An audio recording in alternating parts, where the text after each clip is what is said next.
Uttar Pradesh basic शिक्षा विभाग उन महत्वपूर्ण आदेशों और खबरों का निष्कर्ष लेकर के हम उपस्थित हो चुके हैं जो विभिन्न भर्तियों के चयनित साथियों के लिए, शिक्षा मित्रों, अनुदेशक साथियों के लिए व लंबित भर्तियों के दृष्टिकोण से महत्वपूर्ण है।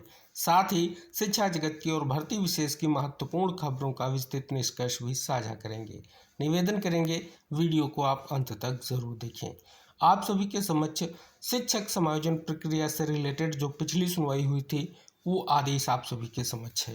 अगर इस आदेश का आप अवलोकन करेंगे, विविध निष्कर्ष आपको जानने को मिल रहे हैं। अगर बात कर ली जाए स्पष्ट तौर पर जो समायोजन की सूचियां हैं वो जारी कर दी गई हैं। साथियों, आपत्तियों को लेकर के जो स्पष्ट तौर पर कोर्ट ने समय सीमा निर्धारित की है वो है 17/7/2026। अब इसी आदेश के अनुपालन के परिप्रेक्ष्य में अपर मुख्य सचिव का जो शासनादेश जारी हुआ, उसी शासनादेश के बिहाफ पर जो है सरप्लस टीचर्स की जो है लिस्ट जारी हुई है। कितनी अब तक लिस्ट जारी हुई है, लिस्ट आपको कैसे प्राप्त होगी, सारी जानकारी आपको वीडियो में जो है आगे जानने को मिलेगी।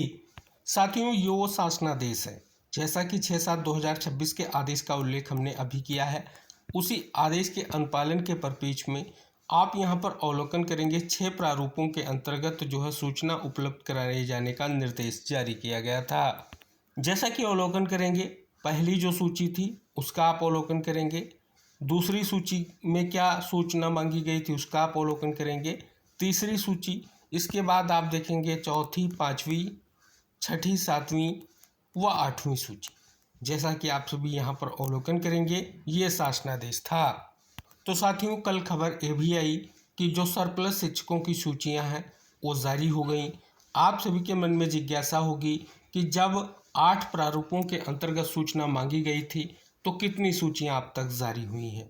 तो आप सभी को इंगित करा दें, समस्त जो है सूचियां जारी हो चुकी हैं। और इस खबर में आप अवलोकन करेंगे सचिव बेसिक शिक्षा परिषद का वो महत्वपूर्ण वक्तव्य भी है जो महत्वपूर्ण है। अब सुनवाई जो निर्धारित है वो 20 जुलाई निर्धारित है। जैसा कि आप सभी को इंगित करा दें, जो सूचियां हैं वो 30 अप्रैल 2026 के अनुसार विद्यालयों में छात्रों की संख्या की सूची भी जारी होगी। ये निष्कर्ष आपने जाना है। अगर प्राथमिक विद्यालय की बात कर लें तो 19,000 और उच्च प्राथमिक विद्यालयों में 11,000 शिक्षक सरप्लस पाए गए हैं, उनकी सूचियां जो हैं जारी हो चुकी हैं। साथियों, ऑफिशियल वेबसाइट पर आप अवलोकन करेंगे समस्त 8 सूचियां जारी हो चुकी हैं। आप यहां पर अवलोकन करेंगे और ये समस्त सूचियां जारी हो चुकी हैं। आप चाहें तो जो वेबसाइट अभी हम आपको इंगित कराएंगे उस वेबसाइट पे से जो है आप इन सूचियों को डाउनलोड कर सकते हैं, या हम अपने टेलीग्राम चैनल पर इन सभी सूचियों को आपके लिए उपलब्ध करा देंगे।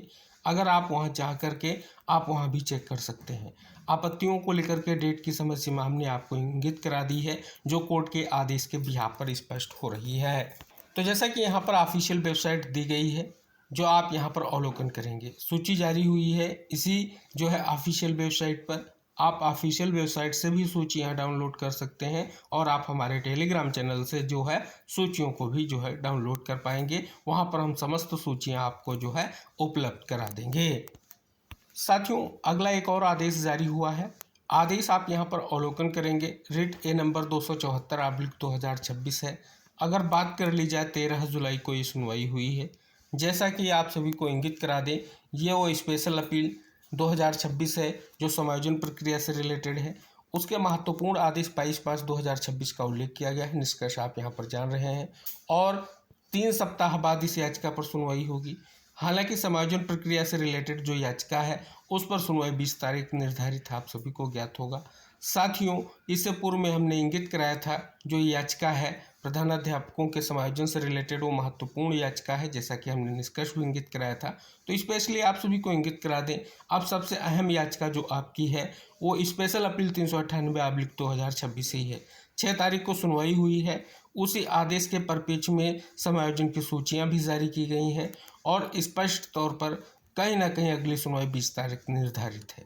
तो आपको आई होप जो है आदेशों का निष्कर्ष जो इस वीडियो के माध्यम से आपके लिए साझा किया गया है स्पष्ट हुआ होगा। आप सभी से निवेदन है कि वीडियो को साझा जरूर कीजिएगा। अगला आदेश जारी हो चुका है सचिव उत्तर प्रदेश बेसिक शिक्षा परिषद का। जनपदों के नाम मेंशन किए गए हैं। जनपदों के जिला बेसिक शिक्षा अधिकारियों को आदेश विशेष शिक्षक भर्ती को लेकर के जारी किया गया है। आप सभी को इंगित करा दें, सुप्रीम कोर्ट के आदेश के बिहाफ पर वर्तमान में विभिन्न आउटसोर्स एजेंसियों के माध्यम से कार्यरत जितने भी विशेष शिक्षक हैं उनको अब जो है स्पष्ट तौर पर समायोजित किया जाएगा। उनकी सूची भी जारी की गई थी। उन सभी को जो है स्पष्ट तौर पर कहीं ना कहीं जो है अब नियमित नियुक्ति मिल जाएगी और बहुत बड़ा निष्कर्ष यहाँ पर जानने को मिल रहा है। हालांकि 5352 पदों के अंतर्गत अभी भी बहुत से पद रिक्त हैं और आने वाले समय में एक महत्वपूर्ण भर्ती प्रक्रिया की भी संभावना है।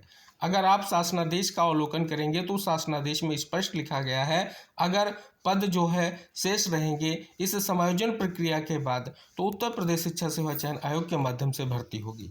अगर भर्ती की बात कर लें किसे मौका मिलेगा, तो प्राथमिक स्तर की भर्ती में जो है डीएड विशेष शिक्षा के जो योग्यताधारी साथी हैं उनको मौका मिलेगा। उनको जो है टेट सीटेट क्वालिफाई होना अनिवार्य है। इसी तरीके से उच्च प्राथमिक के लिए बीएड विशेष शिक्षा के अभ्यर्थियों को मौका मिलेगा, उन्हें भी जो है अपर प्राइमरी लेवल का टेट या सीटेट क्वालिफाई होना अनिवार्य है। तो ये स्पेशली जानकारी आपकी इस भर्ती प्रक्रिया को लेकर के जानने को आपको मिली है। साथ ही एक शिक्षा मित्रों को लेकर के एक महत्वपूर्ण जो है स्थानांतरण और समायोजन हेतु जो है सूचना उपलब्ध कराए जाने का एक आदेश जारी हुआ है। जिला बेसिक शिक्षा अधिकारी बस्ती का है। अगर बात कर ली जाए, कल तक जो है समय सीमा निर्धारित की गई थी, जानकारी आप यहाँ पर अवलोकन करेंगे। आगे जो भी निष्कर्ष आएगा हम आपको वीडियो के माध्यम से जानकारी साझा करेंगे। साथियों, 72,825 शिक्षक भर्ती पर जो महत्वपूर्ण सुनवाई माननीय सुप्रीम कोर्ट में हुई, आखिरकार आदेश जारी हो चुका है। आदेश का अवलोकन करने पर स्पष्ट तौर पर नोडल वकील को निर्देश दिया गया है जो लगभग 150 जो कंटेम्प्ट पिटीशंस हैं उन सभी जो कैटेगरी वाइज जो भी पिटीशंस के मुख्य बिंदु हैं उनके लिए जो है एक शॉर्ट नोट जो है कोर्ट के समक्ष पेश करना होगा, क्योंकि विभिन्न आदेशों को लेकर के ये अवमानना याचिकाएं दाखिल की गई हैं। अब जो मेन पॉइंट्स हैं उनको एक शॉर्ट नोट के माध्यम से कोर्ट के समक्ष प्रेजेंट करना है और उसी के बिहाफ पर आगे सुनवाई होगी। तो ये एक बहुत बड़ा निष्कर्ष है। सभी को मौका दिया जा रहा है कोर्ट की ओर से उनके प्रमुख निष्कर्षों को लेकर के, क्यों वो याचिका फाइल किए हैं, किस आदेश का अनुपालन नहीं हुआ है, किस बिहाफ पर उन्होंने याचिका फाइल की है, वो शॉर्ट नोट कोर्ट के समक्ष आएंगे। फिर सुनवाई होगी और सुनवाई की जो अगली डेट निर्धारित की गई है वो 20 जुलाई 2026 निर्धारित की गई है। तो इस प्रकार से एक बहुत बड़ी खबर एक और लंबित भर्ती को लेकर के आ गई है। दूसरी तरफ साथियों, 69,000 शिक्षक भर्ती से रिलेटेड कल साथियों की ओर से बहुत ही अहम प्रयास किया गया। आने वाली संभावित सुनवाई जो है वो 21 जुलाई है। जैसा कि आप सभी को इंगित करा दें, कल जो प्रयास किए गए उनका निष्कर्ष क्या है, तो आइए खबरों के माध्यम से जो निष्कर्ष आया है जानते हैं। खबर आप सभी के समक्ष है। अभ्यर्थियों ने घेरा ACERT कार्यालय। शिक्षक बोले, शिक्षक अभ्यर्थी अब तक उन्हें न्याय के नाम पर सिर्फ तारीखें ही मिली। 69,000 सहायक शिक्षक भर्ती को लेकर के लखनऊ ACERT दफ्तर पर मंगलवार को फिर हंगामा हुआ। तो जैसा कि आप यहाँ पर अवलोकन करेंगे, विशेष मांग विशेष निष्कर्ष को लेकर के आप देखेंगे एक विशेष प्रयास यहाँ पर किया गया है। दूसरी खबर का निष्कर्ष है कि न्याय के इंतजार में बारिश के बीच सड़कों पर उतरे अभ्यर्थी। जैसा कि यहाँ पर देखेंगे बहुत बड़ी मांग उठाई गई है और निष्कर्ष आपको जानने को मिल रहा है। 69,000 शिक्षक भर्ती, अभ्यर्थियों का अनोखा प्रदर्शन। जैसा कि आप यहाँ पर अवलोकन करेंगे, जानकारी आपके लिए विस्तृत रूप से साझा की गई। आने वाली संभावित सुनवाई जो है उससे पहले कोर्ट ने जो आदेश पिछली सुनवाई में जारी किया था बहुत ही महत्वपूर्ण है। अब रिवाइज लिस्ट को लेकर के, हाई कोर्ट फैसले के अनुपालन को लेकर के, सरकार के जवाब की स्थिति क्या रहेगी, आने वाली जो सुनवाई है बहुत ही महत्वपूर्ण है। तो सुनवाई को लेकर के अभी भी इंतजार जारी है। जैसे ही ऑफिशियल अपडेट आएगी कि आपकी सुनवाई को लेकर के याचिकाएं लिस्टेड होंगी, जानकारी आपके लिए वीडियो के माध्यम से साझा की जाएगी। एक और बड़ी खबर, प्रदेश में है 16,000 से अधिक एकल शिक्षक या बंद हुए विद्यालय।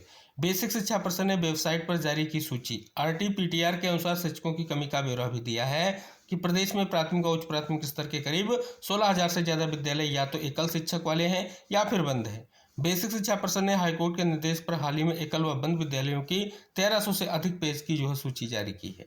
तो जैसा कि आप यहाँ पर अवलोकन करेंगे, बहुत बड़ा निष्कर्ष जानने को मिल रहा है।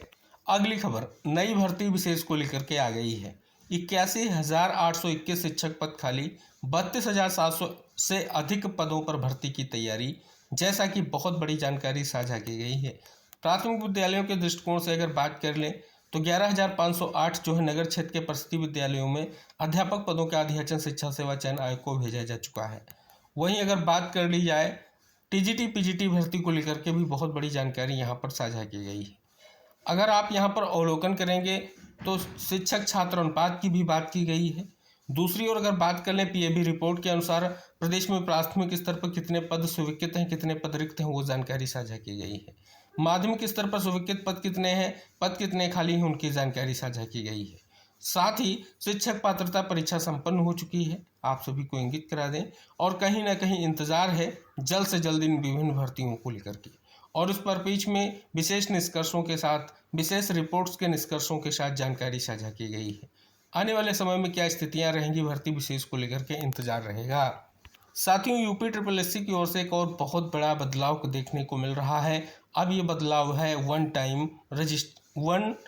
टाइम रजिस्ट्रेशन का, यानी ओटीआर प्रक्रिया के अनुसार अब किसी भी भर्ती प्रक्रिया में आप आवेदन के लिए आपको ओटीआर करना ज़रूरी हो गया है। जानकारी खबर के माध्यम से भी आ चुकी है, और कल स्पष्ट तौर पर इस पर पेज में हमने आपके लिए सूचना भी साझा की थी, जो ऑफिशियल जानकारी साझा की गई थी।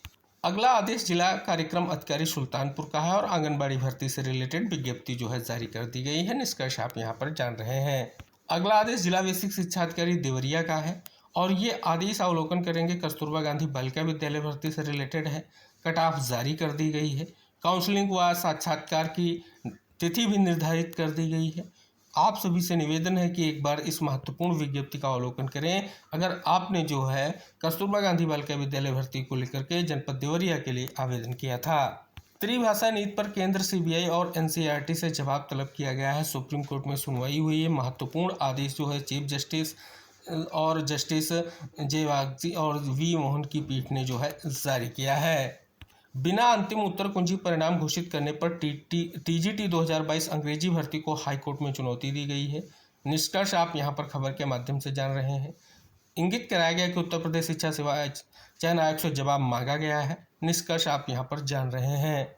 एलटी ग्रेड शिक्षक भर्ती के 6 भर्तियों का अभिलेख सत्यापन 24 को होगा, जानकारी जानने को मिल रही है। उत्तर प्रदेश लोक सेवा आयोग ने सहायक अध्यापक यानी प्रशिक्षित स्नातक श्रेणी परीक्षा 2018 के चयन परिणाम घोषित कर दिए हैं। स्कूलों में अब हफ्ते में एक दिन चलेगा डियर अभियान। प्रदेश में परिषदीय विद्यालयों में बच्चों में पढ़ने की संस्कृति विकसित करने और मोबाइल आदि के प्रयोग कम करने के लिए प्रयास किए जा रहे हैं। इसी क्रम में अब विद्यालयों में drop everything and read dear अभियान चलाया जाएगा। आउट ऑफ स्कूल बच्चों के लिए घर घर सर्वे अभियान कल से शुरू होने वाला है। बहुत बड़ी जानकारी जानने को मिल रही है। 4543 पुलिस उपनिरीक्षकों की सीधी भर्ती का अंतिम परिणाम यहाँ पर जारी हो चुका है। जैसा कि आप यहाँ पर अवलोकन करेंगे, स्पष्ट तौर पर बहुत बड़ी खबर आ चुकी है। परिणाम जारी हुआ है, आप यहाँ पर category wise cut off marks की जानकारी प्राप्त करेंगे। पदों की संख्या कितनी अनारक्षित के लिए थी, अन्य श्रेणियों के लिए क्या पदों की संख्या थी, क्या चयनितों की संख्या है, क्या लंबवत आरक्षण की कट ऑफ है, सारी जानकारी आपको यहाँ पर साझा की गई है। ईसीसी एजुकेटर भर्ती के अंतर्गत एक और जनपद से 220 पदों के लिए विज्ञप्ति जारी कर दी गई है, और ये जनपद है जौनपुर। आवेदन की लास्ट डेट 30/7/2026 है। मुक्त विश्वविद्यालय में बीएड कोर्स की फीस बढ़ चुकी है। आप यहाँ पर अवलोकन करेंगे, फीस संरचना में बड़ा बदलाव देखने को मिल रहा है। यूपी ट्रिपल एससी की ओर से एक्सरे टेक्नीशियन भर्ती में 377 अभ्यर्थियों का चयन सुनिश्चित हुआ है। साथ ही बोरिंग तकनीशियन की अंतिम उत्तर कुंजी भी जारी हो चुकी है। अब विद्यार्थियों के व्यक्तिगत खेल रिकॉर्ड विद्यालयों में रहेंगे सुरक्षित। कक्षा 6 से 8 तक के विद्यार्थी अंडर 14 में करेंगे प्रतिभाग। श्रावस्ती के 17 सेवानिवृत्त शिक्षकों को 1.52 करोड़ जीपीएफ का भुगतान किया गया है। बहुत बड़ी जानकारी आ गई है। उत्तर प्रदेश शिक्षा सेवा चयन आयोग की ओर से बहुत ही सख्त निर्देश जारी किए गए। अफवाह फैलाने वालों पर सख्त कार्रवाई को लेकर के निष्कर्ष आप जान रहे हैं। रेलवे में अप्रेंटिसशिप के 1853 पदों पर आवेदन करने का सुनहरा मौका। तो त्रिभाषा नीति पर रोक लगाने से शीर्ष अदालत ने इनकार किया है। निष्कर्ष साझा किया गया है। बात कर लें पड़ोसी राज्य बिहार में बीपीएससी टीआरई 4 को लेकर के बड़ी अपडेट आ गई है। साथियों, टीआरई 4 और एक और परीक्षा की बात की गई है। इसमें प्री और मेंस की बात की गई, यानी प्रारंभिक और मुख्य परीक्षा प्रणाली लागू होने को लेकर के निष्कर्ष जानने को मिल रहा है। तो साथियों, आज सजेगा कौशल रोजगार व नवाचार का महाकुंभ। मुख्यमंत्री के करेंगे कार्यक्रम का शुभारंभ। बहुत बड़ी जानकारी जानने को मिल रही है। साथियों, इलाहाबाद हाईकोर्ट ने एक और बहुत बड़ा आदेश जारी किया है। आदेश से विज्ञापन जारी होने के बाद भर्ती के नियम नहीं बदले जा सकते, और निष्कर्ष साझा किया गया है। स्पष्ट तौर पर इलाहाबाद हाईकोर्ट ने स्पष्ट किया कि भर्ती प्रक्रिया का आरंभ विज्ञापन जारी होने के साथ माना जाएगा और उसके बाद लागू हुए नए कानून के आधार पर पहले से शुरू चयन प्रक्रिया को अवैध नहीं ठहराया जा सकता। एक और सुप्रीम कोर्ट का आदेश, सरकारी कर्मचारी को सेवा के दौरान दिव्यांग होने पर नौकरी से नहीं हटा सकते, ये एक और आदेश जारी हुआ है। निपुण भारत मिशन लक्ष्य आधारित पढ़ाई पर जोर, बेसिक शिक्षा विभाग की ओर से अहम आदेश जारी। टीजीटी और पीजीटी के अध्याचन की आपत्तियों के निस्तारण में जुटा हुआ है निदेशालय। जैसा कि 20,000 पदों की भर्ती प्रक्रिया को लेकर के बड़ी अपडेट आ गई है। यूपी बोर्ड 10वीं और 12वीं की कंपार्टमेंट प्रयोगात्मक परीक्षा 16 और 17 को होगी, निष्कर्ष साझा किया गया है। लंबित आपराधिक केस अनुकंपा नियुक्ति में बाधा नहीं, जैसा कि निष्कर्ष साझा किया गया है। टीजीटी में अंग्रेजी विषय के सवालों पर कोर्ट ने चयन बोर्ड से जवाब मांगा है। और पड़ोसी राज्य उत्तराखंड में बहुत बड़ी अपडेट आ गई है, यूटेट को लेकर के विज्ञापन जारी हो चुका है। और एक और आदेश कोर्ट का, जिला अदालतों के पदोन्नत चतुर्थ श्रेणी कर्मियों की पदोन्नति बहाल। तो साथियों, ये थी विविध खबरें और उनका निष्कर्ष। निवेदन है कि वीडियो को शेयर ज़रूर करें। चैनल पर नए हैं तो चैनल को सब्सक्राइब करें। अगली जानकारियों के साथ नेक्स्ट वीडियो में फिर उपस्थित होंगे। तब तक के लिए टेक केयर, बाय बाय साथियों।